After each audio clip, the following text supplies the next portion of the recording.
Welcome to my YouTube channel. आज फिर से हम शूट पे आए हैं, दिखाते हैं कुछ कैसे शूट होता है। अभी कैमरा का पूजा हो रहा है, फिर हम अपना सेटअप पर जाएंगे और फिर शूट स्टार्ट होगा। आप लोग देखिए कैसे शूट होता है। अभी भैया पूजा कर रहा है और फिर शूट पर लेके जाएगा और शूट करेगा वीडियो। कैसे देखिए आप लोग।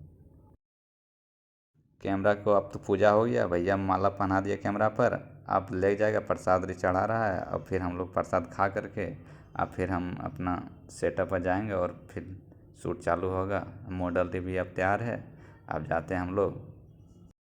अब डांस का प्रैक्टिस हो रहा है और डायरेक्टर साहब भी बता रहा है कि कैसे डांस करना है और नया सॉन्ग के बारे में बता रहा है कि अब इस तरह होगा। कुछ डायरेक्टर साहब अपना उसको दिखा के बता रहा है। लड़के भी अब तैयार है। दोस्तों अब शूटिंग ख़त्म हो गया, हम भी जा रहे हैं अपना रूम पर। बहुत देर तक शूट चला था, अब हम जाते हैं अपना रूम पर, फिर खाना वाना बना के सोएंगे। गुड इवनिंग दोस्तों।